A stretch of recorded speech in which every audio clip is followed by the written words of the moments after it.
Hey there guys, and welcome back to Hursty Games, and welcome to what is basically average hour on Hursty Games, because I, yet again, have messed up. I can only apologise. This was meant to be a live com, as all of my QPR games normally are, but episode 19 is actually going to be a post-com, because I didn't turn on the ability to actually use my microphone, which even though it was turned on my recording software, so we have no live com. But this here is episode 19. Some big things to talk about, some big things to look at, so I'm going to have to try and remember the stuff as it goes on in the background.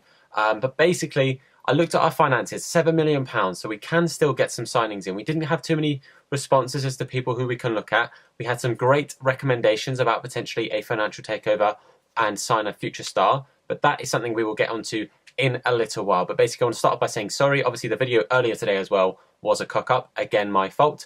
But this one hopefully can redeem us as well anyway. But we did go for the Scout Future Star. I think that was a fantastic idea, obviously now in the Premier League. So thank you to Mike Lynch, who recommended that. In the Premier League, get ourselves a nice youth player coming through the ranks that we can actually get great potential, even if we end up selling him. But QPR in real life doing really well with some youth potential players. So let's hope that we can get the same kind of luck here on our career mode. But like I said, we did discussed in the last episode some potential signings. I didn't have anything back from people as to whether they were yes or no's for the people I was considering. So I've looked at Diaz, Ibe and Mings still. Now I also, obviously I know about Dragowski. I mentioned that we were looking at expensive players and said, you know, Dragowski's going to be too much, so I can't sign him. But then actually did go in for some big players like Austin, that at the moment is still a no, sadly. So I didn't want to just be like, oh, well, you know, Dragowski, too expensive, and then go in for other expensive people. So we do actually try and sign Dragowski in a little bit. But if we had a financial takeover, those are the kind of signings we could actually make anyway, because we'd have, I think it's like 50 million you get given, which is incredible. So, you know, we could go in and sign 2-3 young people that already are like gold rated, would fit straight into the team and would just start ticking up. So as you can see, we do go in for Dragowski. It was never going to be a cheap option because I think his value is 8 million. Yeah, 8 million. So I thought, you know what? Let's offer Smithies. I don't necessarily want to, but let's offer Smithies and see how much they would potentially want as well. But they wanted nearly 10 million plus Smithies, which we couldn't do. I was trying to see if I could take Smithies off and then offer like 8 or so million, but it just wouldn't let me do it because they actually decided, yes, they would take Smithies. So I couldn't actually find a way to take Smithies off of it. So I was like, okay, what if I bump it down to about 4 million? Then that's, you know, about the 4 value of Smithies plus the 4 million takes it to about 8, which is his market value. But they were persistent at getting around 15, including Smithies. So like 10 million plus Smithies. So I was sitting there thinking, there's actually no way I can get out of this. So I had to end negotiations. We won't be signing him at the moment because we just don't have the funds.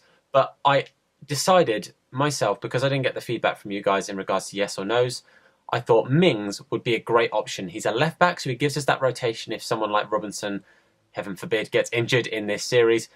We've got some centre-backs that we might be looking to offload. So again, he can play their great rotation options for the centre-back position. But also, he is 6'5", 72 rated, has fantastic potential.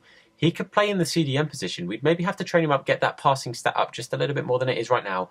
But that is a fantastic option, I think, personally, for us in our midfield. We've got a great midfield already, but the CDM position, height-wise, has been a little bit lacking. Grant Hall's done pretty well when he's played there. A is doing okay when we put him in there. But I think Tyrone Mings could start off at CDM for us and then can rotate into left-back or centre-back as and when we feel that we need him. So I was trying to get the contract sorted out. I wasn't too sure. I'm never really sure what to put for like the signing bonus, because I find I either overpay or they get really mad and are like, nope, that's not enough. But Mings was happy. He was happy with his contract. We do sign Tyrone Mings on a, I think it was rotation. No, it was an important contract. Some other people were mentioned in the comment section of the last video. Adel Tarabt, which would be amazing. He's also got that potential to be special, apparently. He's got that special something, so his rating can still go up. He is 29, though. That is something worth noting. He is 29 years of age. Somebody else mentioned was Ravel Morrison. We recently put him in our ex-QPR players qualifying for the Weekend League video, and he was really, really fun to use. He's a great card. Obviously has great potential as well. But 25, so a little bit younger, also is the out-and-out cam position. I'm pretty sure Tarab can actually play there as well. But the last player we looked at was Matty Phillips. So I I found at times he's quite inconsistent because obviously I watched him at Wickham as well, which is my local team, so I did see him playing for Wickham as well. And I found the same thing when he was with us. When he was on his game, he was unplayable, absolutely fantastic. Off his game though, he really was off. So, he kind of jumped between one or two. We then got an email saying that Ibe and Diaz were both looking forward to the contract negotiations, basically saying, you're taking a long time, are you going to sign us? Because we want to be there. So I was thinking, okay, maybe waiting for the reports for the likes of Phillips and Tarab and Morrison coming in is too long to wait, and the negotiations will then probably be cancelled. So I thought I need to look and decide, am I going to sign one of those guys? Bamford, they came back about Bamford saying that it wasn't enough. I think 3.4 is what I'd offered, and they said, no, we want at least 4.3. Also, we had a loan in for Goss to go to Lincoln City, and to me that was like perfect. He'll definitely get game time there because he's 64 rated. He's pushing that kind of silver rating in regards to like Ultimate Team, pushing in regards to that silver rating. He should definitely get some playtime at Lincoln City. So I was actually very happy with that as an offer, and I think it would be a great move for him. But then I had to kind of decide, do I look for Ibe? Do I look for Diaz? Do I improve the offer for Bamford? I thought I don't improve the offer for Bamford. Ibe, I think, will be a fantastic signing, but maybe a bit more on the expensive side. We were looking for, I think it was about 4 or so million, whereas Diaz, a bit more versatile, under 2 million. He's the guy I was going for. I really like the look of his card. We've mentioned previously, Nori, as of recently, has been playing quite well for us, but it's somebody that I would be willing to let go just because, in general, I found at times his game time doesn't quite fit, his game style, doesn't quite fit for me. At the end of the season, he did do quite well out wide, but I'm looking for someone central, some with that versatility, maybe at striker as well, kind of like we've done with Woodburn, but the option of winger as well as a bit of a fullback. But Diaz wanted a rotation, 4 years, no sell-on clause. I was very happy with that. Offered him 22, bumped the wages down a little bit because I thought, you're coming to a smaller team, maybe you'll accept lower wages. He did accept lower wages, but he wanted an appearance bonus, which I wasn't too happy about. So I got rid of that. I was like, right, same offer, minus the appearance bonus. And he was like, right, I want more wages, more sign-on bonus. And I kind of fannied about and messed about seeing if I could get him to sign a lower wage or signing on bonus. And he just wasn't having it. He wanted both of them. And I thought, you know what, I'll just accept it. It's better than your current wage for us anyway, so we accepted it. Another loan offer in for Goss, Bradford City this time. Again, a team that he would probably get some decent game time at, so I thought, yep, whichever one of those you end up going to, if you do, I would be more than happy to let you go there. But we do have our final of our European International Cup to play against Rio, so obviously I simmed it because it's the pre-season tournament. Not too fussed about playing these. But we played a pretty solid side. Both of our new signings, Mings and Diaz, making the bench. Didn't want to start them straight away, but Brereton pops up with a nice early goal, and I felt good already, getting a nice lead. However, in the second half, we do go in at 1-1, so it's a bit of a kick in the teeth, but I was fairly confident still that we've got great players on the bench, great players in the team, one of them being Luke Freeman, coming on from the bench and getting himself a goal. Oh, no, he did actually start. He nearly started on the bench. He did get himself a goal, which was the winning goal, and it made us win the pre-season tournament in the finals against Rio. Very, very happy with that. Great to get our first bit of silverware. Obviously not proper silverware because it's pre-season and we didn't actually do the games, but we did get the silverware. So that's the main thing. Joshua King potentially going to another team. Obviously we didn't inquire about him in the past, so just letting us know. But 2.2 million coming into the kitty as bonus for winning that tournament. So that's absolutely fantastic news for us. Just to show you here on the screen, that is the training sessions that we're going with for this episode, unless anything else changes, which it does. It does actually change for the next one, but just wanted to show you the main players, obviously, that we're training at the moment, getting Turner up through the ranks, getting Georgian higher rated. Ibe, negotiations were over because we left it too long, which was okay. I wasn't too upset about that. But we get an offer in for Grant Hall from Birmingham City, and we get an offer in for Stephen Corker. Two players that I am willing to let go. Grant Hall, because his potential doesn't really scale up for what we need for the Premier League, and it's going to take him a while to get there, whereas someone like Mings, starting at the same rating, younger, better potential, so he'll climb through those ranks more. Stephen Corker, I had a bit of an attachment to because I want him to succeed. I wanted him to do well. He's struggling in real life at the moment with one thing or another, but now he has left the club, so I do have a bit less of an emotional attachment to getting him the game time and stuff that I would like to see him get. But both of these players, we do fire back, what's the word? We delegated another offer, so a counter offer is the word I'm looking for. So Corker and Hall from Atalanta and from Birmingham City, respectively. Hall we asked for, I think it was 3.2 to 2.5 roughly, and Corker I asked for 10 to 8. Thinking, you know, those are both kind of within their ranges of things I can ask for. Corker still has great potential, and he's a gold-rated player for us. So I thought, you know, if we can get a little bit extra in for him, that brings the money in for a signing. So that's kind of what I was going with there. Austin, it shows that there was interest for Austin. To show again, you know, 10.2 million, very much out of our price range. We cannot be signing him right now. And if that is accepted from another team, then he doesn't become an option for us anyway. Would be fantastic to sign him, but for 10 million for a player that's like 28 or 29, I think now in this series, it's a lot of money. It really is a lot of money. But I wanted to show you here, our scout returned with our future prospect, and it is David Dufresne, or Dufresne, I don't know how it's said. David, a left back, which kind of sucks a little bit. I was hoping for either an attacking player or even a goalkeeper, because that might have answered a few problems. But he's got great potential, possibility of up to 294. But that does mean we do need to get another scout out there anyway, because that other scouting one in it was Holland had finished. And I thought, you know what? They're doing quite well right now. They've got the likes of Mo Salah coming through the ranks. Let's go to Egypt and look for an attacking player. So 3 months, just 3 months, see if we can get ourselves an attacking player from Egypt. Would be awesome. Would be great to get a player come through the ranks again, get the youth system up and running, even if it just ends up making us a couple of million pounds here and there, getting the players up to a decent rating and offloading. Not quite what you want to do in real life, but in the career mode it would help. Negotiations cancelled for Stephen Corker because apparently 10 million was too much, and Atalanta weren't willing to push that much money out. But I wanted at least 8, so I wasn't going to drop too low. Grant Hall, they agreed on £2.65 million for the signing, which actually was pretty good for us. That's not a bad chunk of money to get for a player that's potential isn't fantastic.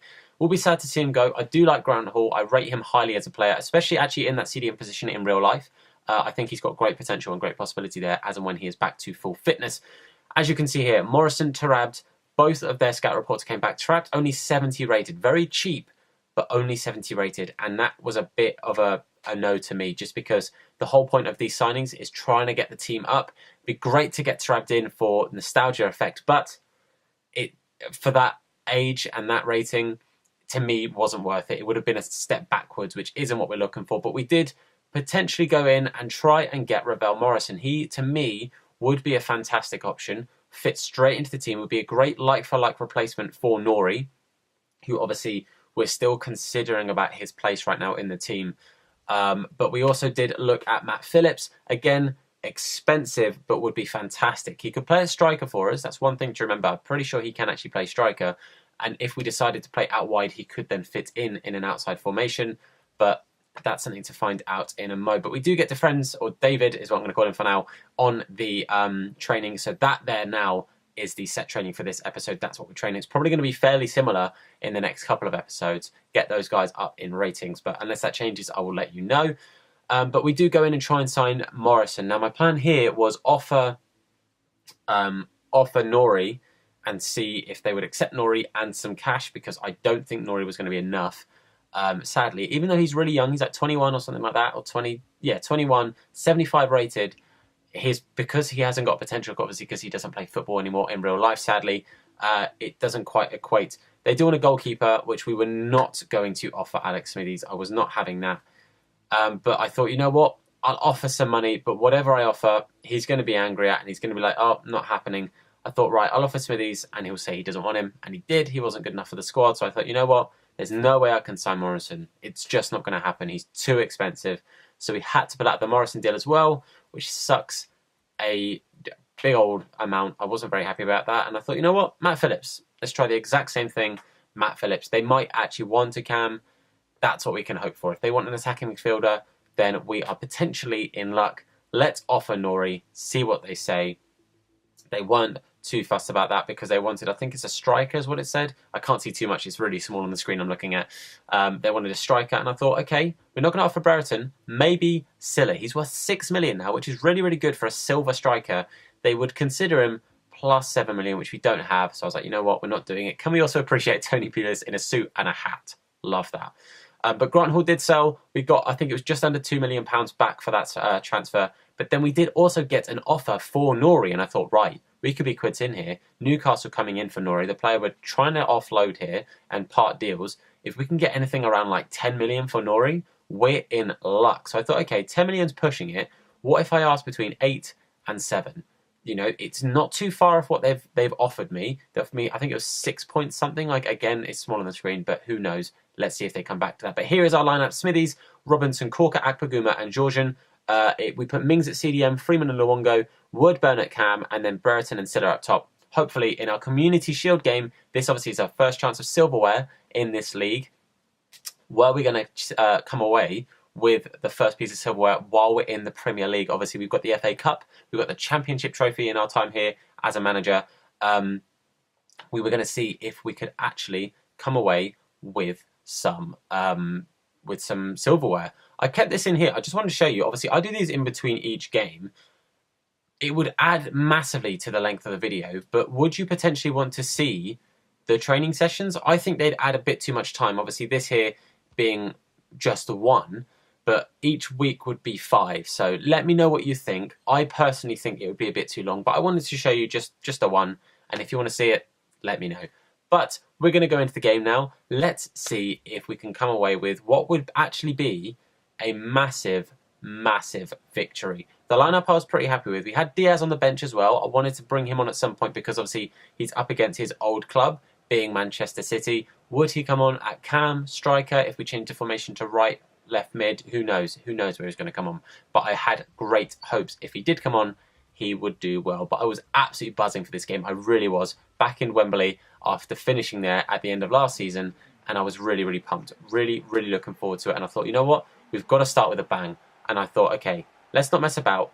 Let's go on an attack. Let's try it. And of course, we lost the ball straight away. But we did win it back. Silla doing really, really well. Gets the ball to Freeman. Brereton keeps it. I try and get it to Silla. We do have to go out wide because they were very strong in the middle. But then Freeman, great little turn. This is a fantastic pass. And on his weaker foot, Idrissa Silla, first shot of the game, straight from kickoff, we get ourselves into the lead in our first game in the Premiership. Well, in this Premiership season. I was really, really happy. I've just realised the sound's on in my laptop. I'm going to turn that off quickly. Like I said, amateur hour here on Hursty Games. But what a goal. What an absolute great finish. I was so sure this was going over, but it just kept going. Bravo getting nowhere near it.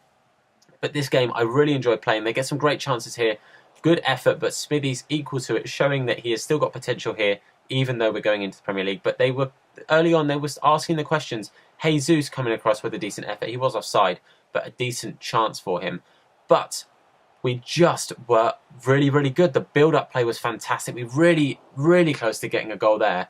But I loved this game. We were so, so strong. We played so, so well.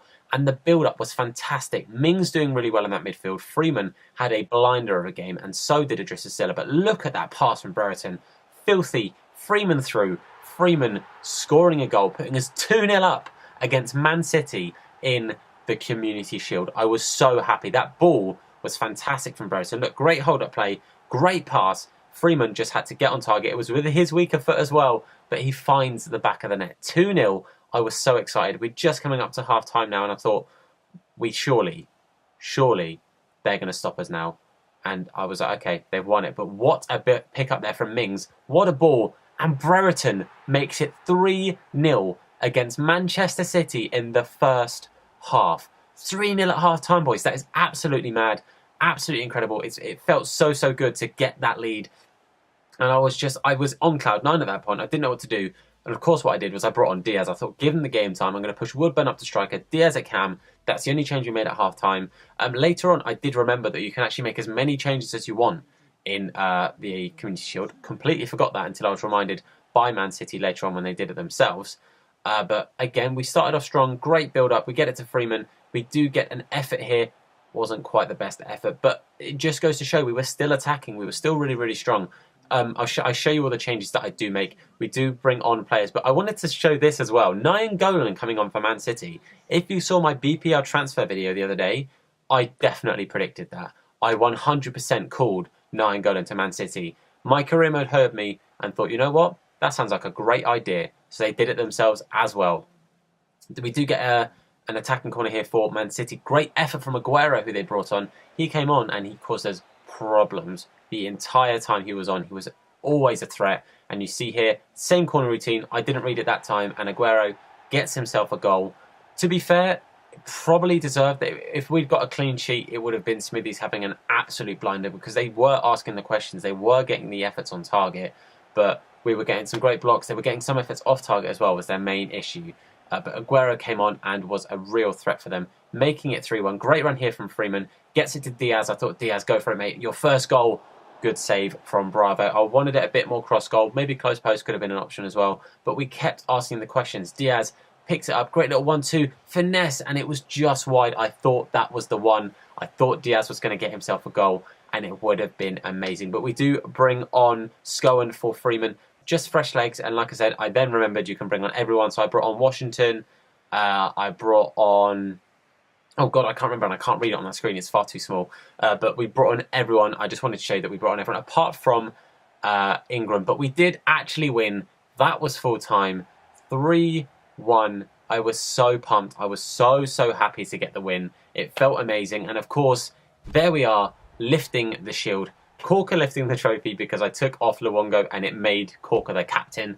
But I'm not too fussed. The main thing is we did come away with the win there. So we got a couple of little fireworks.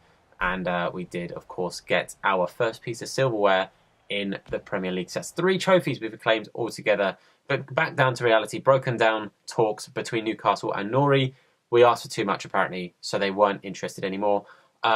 David Wheeler with a loan deal to Wigan. I thought, that's great. I'm pretty sure they probably got promoted, so they're probably in the Championship. Gives him some good game time. But in the background now, you're just going to see, I go through like the calendar and stuff, so you can see the games that we've got coming up against us. The next game, by the way, Man City. That's our first league game. Madness. But I wanted to ask you guys, make sure you let me know if you think we should do a financial takeover. That's the big question this game, this episode, sorry.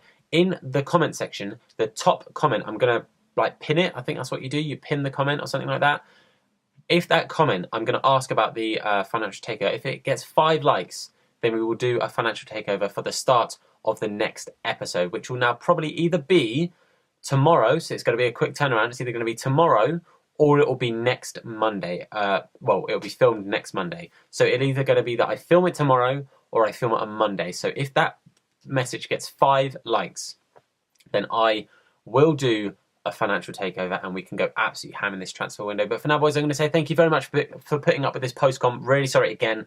I've not had a good week with just being good at YouTube. So I'm really sorry, but thank you for all your patience and all your support on this series. It's much appreciated. Leave a like, of course, if you enjoyed the video. Leave a comment, like I said, down below. And don't forget, if you want a financial takeover, like that top comment. But for now, boys, I'm going to say thank you very much for watching. Subscribe if you're new around here. But for now, boys, I'm going to say thank you and look after yourselves. See you later.